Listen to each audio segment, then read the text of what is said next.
big star out of me. Make a film about a man who's sad and lonely, and all I gotta do is act naturally. Well, I'll bet you I'm gonna be a big star. Might win an Oscar, you can never tell. The movie's gonna make me a big star. Hi, welcome to Meet Me at the Movies. I am Noel T. Manning II. We appreciate you spending time with us. If you're doing that through C19 TV, I thank you. If you're doing that through the streaming version, that's c19.tv. And if you're choosing to listen to the podcast through wg.org, we thank you as well. However you choose to spend time with us. I am Noel T. Manning II, along with Thomas Manning. Greg Tillman, our producer, is still trying to find the Zoom link. So Greg's not with us today. He's having some technical issues, but we do have a very special guest, Bill Tush. Bill, good to see you, man. Oh, no, finally you got through this. I mean, the other guy's having problems. I was having problems. I don't understand any of this stuff. Well, I've got to say, my son Thomas is probably going to have a few questions for you about the poster in the background, but we'll get to that in a minute. Yes. Oh. I can't even tell what poster that is from here. So back to the. Oh, okay. It's Back to the Future. Okay, gotcha. Yeah. That's fantastic. That is actually a redesign of the original poster. Yeah. Absolutely gorgeous. Yeah, the Alamo. Let me look at the Alamo. What is it? Theaters. What do they call themselves? Alamo. There's a chain called Alamo. Yeah. And yeah, they have an artist that redoes all these posters just for them, which they sell. And I'm in the conference room of our movie theater, and we got them hanging up there because the gentleman that owns the theater, one of his accounts was the Alamo chain. Wow. Yeah. So we've got these posters everywhere. They're really cool, actually. Yeah. In fact, they're so cool. The several have been stolen right off the wall. They're now in somebody's apartment somewhere. Well, Bill, I really appreciate your time today. I know you are a busy man, and just excited to spend some time with you, kind of talking about your history in journalism, entertainment journalism, and also going into spending some time managing a movie house as well. So thanks again for taking the time today. My pleasure. We finally got reopened back into action after being closed for 2 months. And so we're kind of just getting our feet wet again, I guess. Alamo Draft House. That's it. Yes, Alamo Draft House. Exactly. Well, you're a longtime TV journalist, pretty incredible comic talent as well. You were a movie host, entertainment correspondent, movie theater manager. I remember movie theater manager, the high point of my life. And I'm starting to work tomorrow on a movie. Well, am I correct that you did do some Hollywood correspondence? And you were doing some stuff. Did that for years. With CNN, with Turner Broadcasting, even before it was Turner Broadcasting, and Showbiz Today or Showbiz Tonight as well? It was Showbiz Today. And we started that in '82. So here, I'll give you a quick timeline of me. I was in Atlanta from '74 till about '82, and that's when I got to be really well known on cable TV. And then in '82, I went out to LA to take over a talk show, a celebrity talk show that was on TBS and CNN. And we did that about a year, I guess. And then we started the Showbiz show, and they wanted me to go to New York. So I went to New York, and I mean, that's where I always wanted to be anyway. And I was there for 20 years, and we did the Showbiz show. And then 9/11 happened, and that was the end of that. So, and we all I retired in 2002. Wow. So going back to those early days before Turner Broadcasting, when you were doing work there in Atlanta, did you have any idea what was in store for that station at that time, and how it was going to be the pioneer? Well, I don't think any of us did. And I'm talking from Ted Turner all the way down. It was a local UHF station. UHF was the sideband to what everybody, you had channel 2, you had channel 11, or no, yeah, channel 2, channel 11, channel 4, every city had those channels. And then you had the channel 17s and the channel 36s and that. And that's where we were, channel 17. And Ted's sales pitch back in the early days was that our viewers were more intelligent than everybody else, because they had to figure out how to get the channel. They couldn't just turn the TV on. They had to figure out how to get it. So, we carved our little niche there with old movies and sitcoms, and then we had the Atlanta Braves. And I think the Atlanta Hawks came a little later. And then the satellite thing happened in 76. And I don't think, and when we went on satellite, it was never a big deal. It was never any big announcement. It was not like, oh, we're going to be a satellite television. It just happened. It was like an experiment almost. Somebody talked to Ted about they could do this, and he said, well, let's try it. Wow. So here was this little Atlanta television station suddenly being seen on cable channels around the country and cable systems around the country.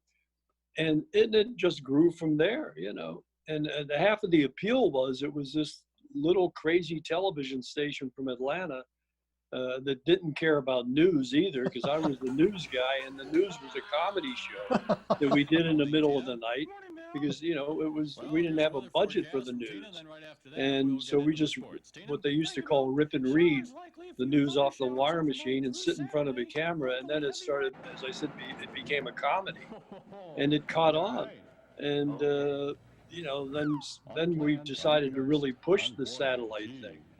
And I remember one of the funniest things I remember is when we started calling ourselves a superstation, we used the logo Superstation, stolen right from Star Wars.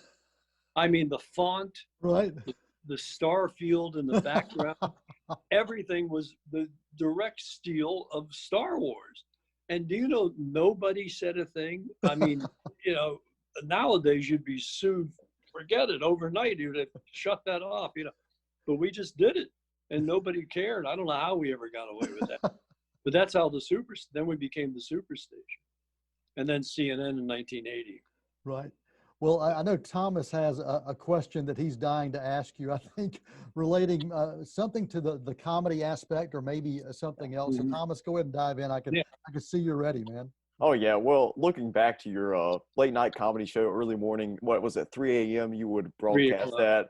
That is, I'm sure, working with such a limited budget or no budget whatsoever. Forced you to get really creative with some of your comedy skits and sketches. So, what was the process like in developing ideas? Was there any sort of brainstorming? Was it just kind of ad-lib? There was no process. It was whatever you'd think of it during the day and say, well, let's do that, and it was really just seat of the pants kind of thing. And, a couple of things, every now and then we would do something that did take a little pre-production or whatever. And those were the big ideas. Our problem was the studio at that time was used as a production studio for advertising agencies.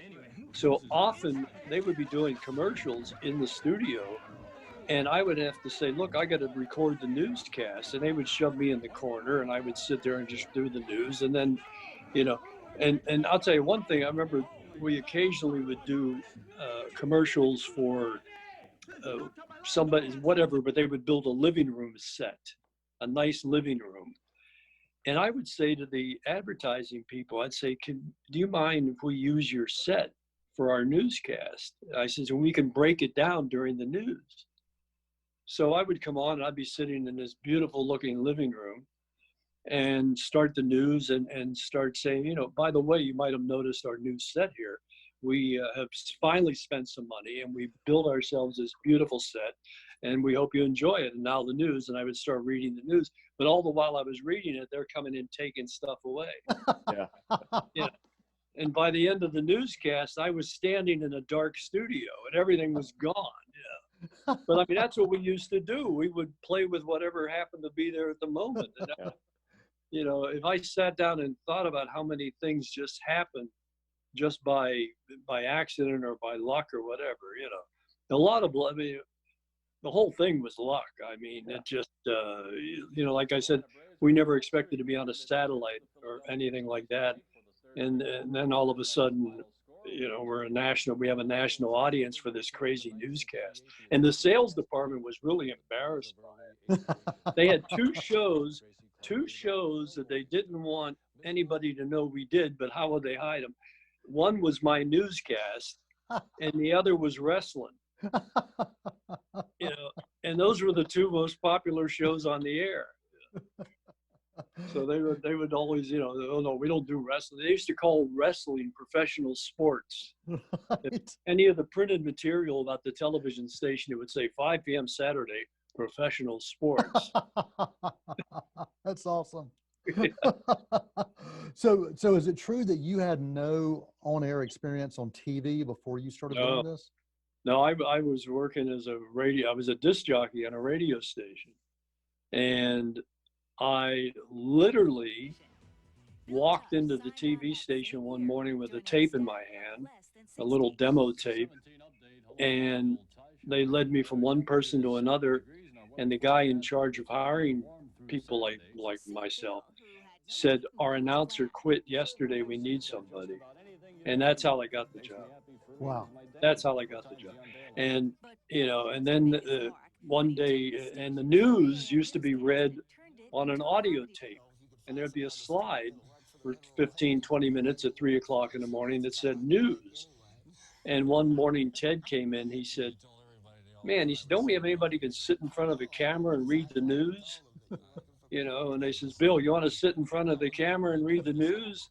And that's how it started. You know, the right place at the right time. That was all it was. All it was. Yeah.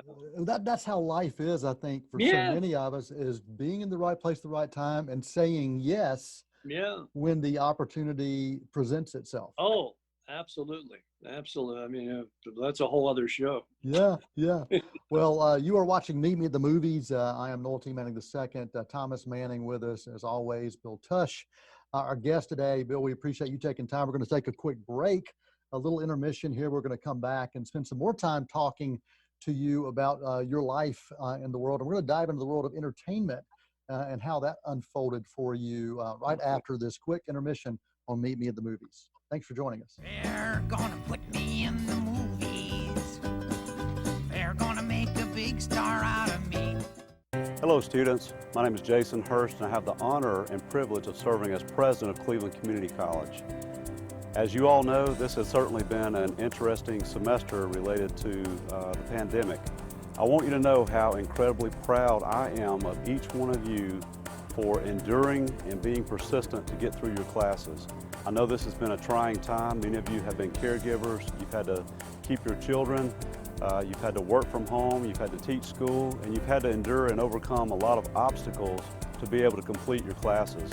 But I want you to know we're incredibly proud of you, and we look forward to seeing you back this summer semester or this fall semester.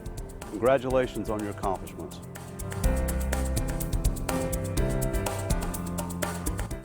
To help protect others from COVID-19, DHEC encourages everyone to wear a mask or cloth face covering when in public. Make sure your mask covers your nose and mouth, and you can breathe through it. Remember to clean your hands before and after putting on your mask, and try not to touch the mask or your face while wearing it. Don't use a mask on children under the age of 2, and don't use surgical masks needed by healthcare workers. Help stop the spread. Visit scdhec.gov/COVID-19. They're gonna put me in the movies. They're gonna make a big star out of me. Welcome back to Meet Me at the Movies. Noel T. Manning II here with Thomas Manning and our special guest, Bill Tush. Bill Tush is a legend, and some people may even say an infamous legend, which is not a bad thing. Infamous is better than being famous. So nice to be remembered for something. That's right. Well, your world of entertainment and journalism and comedy and everything in between is something that is definitely worth writing a book or 2 or 3 or 4 about. And if we have time, we might even talk about what a film might look like on your life. We'll see if we have time for that or not. But before we get there, again, I want to thank you for being here, and thanks for taking the time to do this. Oh, my pleasure. I mean, it's nice. I'm having a good time. Thank you. Well, before the break, we kind of talked about how you got into the whole satellite TV and cable TV thing before it ever was a thing. And I didn't expect that to happen. You were not someone that sought to be on TV, but it presented itself to you and you took advantage of that. At what point did you feel drawn toward more of the entertainment side of things than the news side of things? No, that's, well, I never really, the whole news thing to me, I never had any, it never appealed to me. I mean, even when I was in radio and I'd be offered a job to be a news reader or whatever, I always found it, it was never interesting to me, never interesting to me. But entertainment was, I mean, I was a movie buff from the time I was a little kid. I was a television buff. I mean, that's all I ever wanted to be around was entertainment kind of things. And I think it was just, again, it was a lucky progression for me because the job I did have that became, this comedy newscast, all of a sudden, there'd be a star in town in Atlanta appearing at, back then they said dinner theater, and they would bring the star by for an interview and I would talk to these people. And here I'm now suddenly talking to legends like Vincent Price and Burgess Meredith. And, Wow. I mean, people like that. And Dana Andrews came by one time. And, a lot of these names mean nothing to people in their 20s or whatever, 30s. But, they were film legends that suddenly I was getting a chance to talk to. And then as we got bigger and things began to progress, it just all came about there. The new movies would come out that bring the stars to the TV station for interviews. And then I got known for doing this kind of thing. So that just became a part of my whole image, I guess. And then when we started doing, when CNN started and we had the celebrity talk show that they wanted me to do, it was just a perfect fit for me, and I enjoyed it. Unfortunately, I didn't work at it as hard as I should have because I was riding the crest of my cable stardom there. I should have been more in the trenches working on it, And then we started the Showbiz Show, which was CNN's answer to Entertainment Tonight, and it was in New York City, so it was. Suddenly I went from being this comedy news guy to being the CNN face for all the entertainment stuff. And, when you're in New York, that's premieres, that's parties, that's, interviews, and you're right there. And, after a while, it became just commonplace. You just, and it was a part of my life, And it's just, and then when I retire, all of a sudden I have a friend that owned a movie theater, says, "You want to work at the movie theater?" I think, well, I got nothing to do. I like movies, so I'll work at the movie. So I'm still in the movies. That's right. Somehow. That's right. Go for it, Thomas. I see your question, buddy. Yeah, well, I think kind of branching off of that movie theater subject, I think anybody that looks at the trajectory of your career will notice that you're always looking for a new challenge, like what's next, what can give you a different perspective on the entertainment industry. Yeah. And so I would say, how has working as a movie theater manager given you some different insight into that specific, portion of the entertainment world?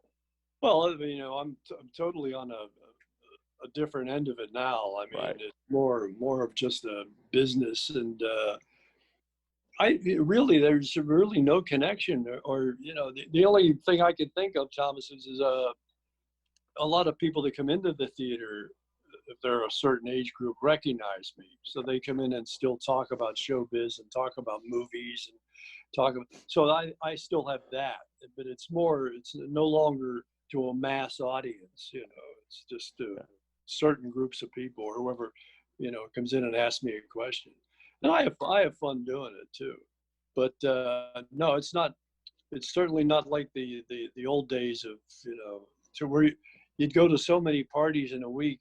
My wife, who, at the time, used to say, "How do you get tired of this stuff?" I said, "I've been doing it forever." You know, it's like, geez, I got to go there again. You know? But Well, I got to judge the Miss Hawaiian Tropic Contest again. well, take me through that first interview you had with a celebrity, because there is a surreal experience that happens the first opportunity you have that. Oh, you mean the very first one? Yeah. Do you remember the very first celebrity interview you had? Because I know that when I've been able to I do can that. tell you, I can tell you, well, I mentioned Vincent Price. He was like the first of all, Vincent Price was always one of my idols. I mean, as a kid, I went to all those horror movies and I loved Vincent Price. And now he was in Atlanta doing some, at that time he was promoting artwork for Sears, I remember, in the 70s. That's what he was doing. So it's not so bad ending up working in a movie theater when Vincent Price is pushing art for Sears. You know, but you know, I'm standing in a room talking to Vincent Price, and surprisingly, I wasn't nervous at the time, but I remember I had no clue what to ask him. No clue. I mean, I thought, what do I talk to him about? And I'm sure everything I said sounded so stupid. But then years go by, and it's now the 90s in New York, and he had done that movie, The Whales of August, with Betty Davis and Lillian Gish. And I had to interview him again. I had to interview him. You know, the pleasure to interview him. And I reminded him at that time, I says, you know what, you're the first big star I ever met. And we just laughed about it. And, you know, it was like a whole different thing. Now he was just this regular guy, and we were just having a good time talking about that. That was kind of fun. So Yeah. thanks for jogging my memory. Well, I will say that Vincent Price as your first big celebrity interview, Yeah. not a bad way to start. Well, I remember, I'll tell you another one that was crazy. When I was doing the show in LA, the talk show, and I left there, and there was a period of maybe 6 or 7 months where I did nothing. I was like in hiatus. And then I was in New York, and we were starting the Showbiz show. And the producer came to me and says, look, go over with the crew to the so-and-so club, whatever. We got an interview set up with Paul McCartney. Wow. And yeah, and I went, okay. Now the next thing I know, I'm sitting in a booth in a bar, restaurant, or nightclub with Paul McCartney and his wife, Linda. And I remember talking to him, and my legs under the table, my leg was shaking. Yes. Because I'm sitting next to Paul McCartney, Wow. you know, and that was like the first interview I'd done in 6 or 7 months. Yeah. So Wow. yeah. And I never got, you know, and here's a crazy thing too. I think about this now with the telephone, the iPhones and everything, and everybody has pictures of everything. There are so many pictures I have missed over the years, because back then you'd be lugging around some big camera, you know, and it's not like today, everybody's got selfies of everybody, you know. Right. But I think, boy, I could have a whole other career, a whole other show on the side just with what I could shoot on my iPhone, you know what I mean? Right. Yes. Yes, absolutely. You know, all the behind the scenes stuff. I was at Ted Turner's 80th birthday party last year, and Al Gore was there. And my date, she's a big political person. I mean, I don't know if she's for Gore or not, but she's a political person. And I said, why don't you get your picture taken with Al Gore? I'll take your picture. She says, oh, no. I says, come on, he expects it. People anymore, they just expect it. Sure enough, you know, he stood there and they have a nice picture together. Yeah. But it's just part of the game anymore. It is. It is. It's just natural now. Yeah. It's natural. Well, we've only got about a minute left, but I do want to thank you for your time. And we will ask this one hot topic question. I have no answer to that. You still don't have an answer to that. Well, we'll let Thomas go, and then I'll go. So the hot topic is, if there was a movie based on your life, a biopic on your life, who would star as you?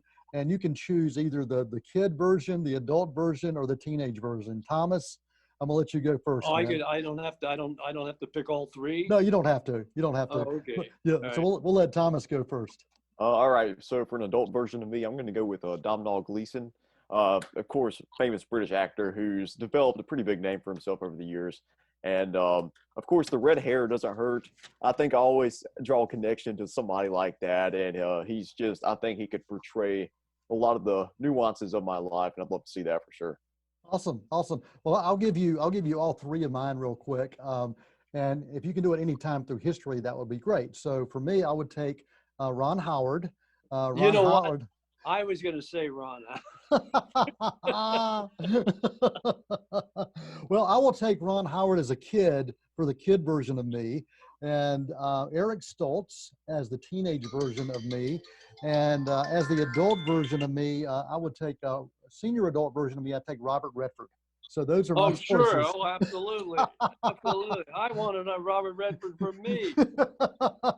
So, Bill, have you got any others besides those? I would take, if he were still alive, Ken Osmond, who died this week.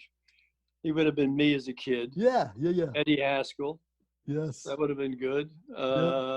The adult version. You know what somebody said to me? A friend of mine, she said to me, she says, "Oh, Matthew McConaughey would play you as an adult in a movie." Yeah. And I'm like, I can see I that. can see it. Yeah. Yeah. Sure. Really? Yes. Yeah, no doubt. Yeah. That's funny. Yeah. He's got the swagger. He's got the energy. He's got the kind of the comic goofiness that feels so natural. Heck yeah, I can see that. Okay, all right, I'll take him then. Okay, now I got to look at him some more. See? Well, Bill, thanks for your time, man. Really. Oh, Noel, it was a lot of fun. Thank you, and Thomas, thank you. Yes, sir. Yes, sir. And so, Bill, if anybody wanted to find out more about you or to see what's going on in your life, should they just come to the movie theater? Is that the best way? Oh yeah, come on in. I'll buy you some popcorn and a beer. And tell me about the movie theater, where it's located. It's in Sandy Springs. It's called the Springs Cinema and Tap House, and we're 8 screens. Did a $2.5 million renovation. It looks fantastic. It's a full bar, full kitchen. It's the way of the future. Once we get rid of this pandemic thing, we'll be back to the future. Yeah. I like that. Yeah. I mean, we'll make a movie. I think there's a poster around. Yeah. And Sandy Springs, Georgia, so people know that we're talking Wait a minute. That Georgia. is Back to the Future. Yes, it is. I forgot about that. Holy mackerel. I'm more clever than I realized. Well, Bill, thanks so much. And if you happen to run into the Rex the Wonder Dog, please tell him that we said hello. Well, he's in dog years. He's now 820. So I'll tell him you said hello. Awesome. Bill Tush, our guest right here on Meet Me at the Movies. Thomas Manning, thanks for joining us. As always, I'm Noel T. Manning II. And thanks for spending time with us because we know you have other things to do. And if you're taking the time to watch us, we really do want to say thank you. If you're doing that through C19 TV, we appreciate that. C19.tv is the online streaming version. And WGWG.org is where you can find the podcast. So until next time, I'm Noel T. Manning II. That is a wrap.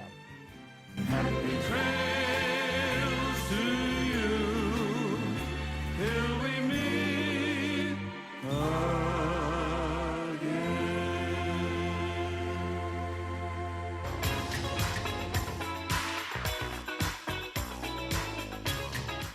It's all of our responsibility to slow the spread of the coronavirus. So follow guidance from authorities where you live and stay home unless absolutely necessary. You can still use your outdoor spaces like yards and decks. It's also okay to go for a walk or exercise outside. Wear a cloth face covering, stay at least 6 feet away from other people, try not to touch any surfaces, and wash your hands for at least 20 seconds as often as possible.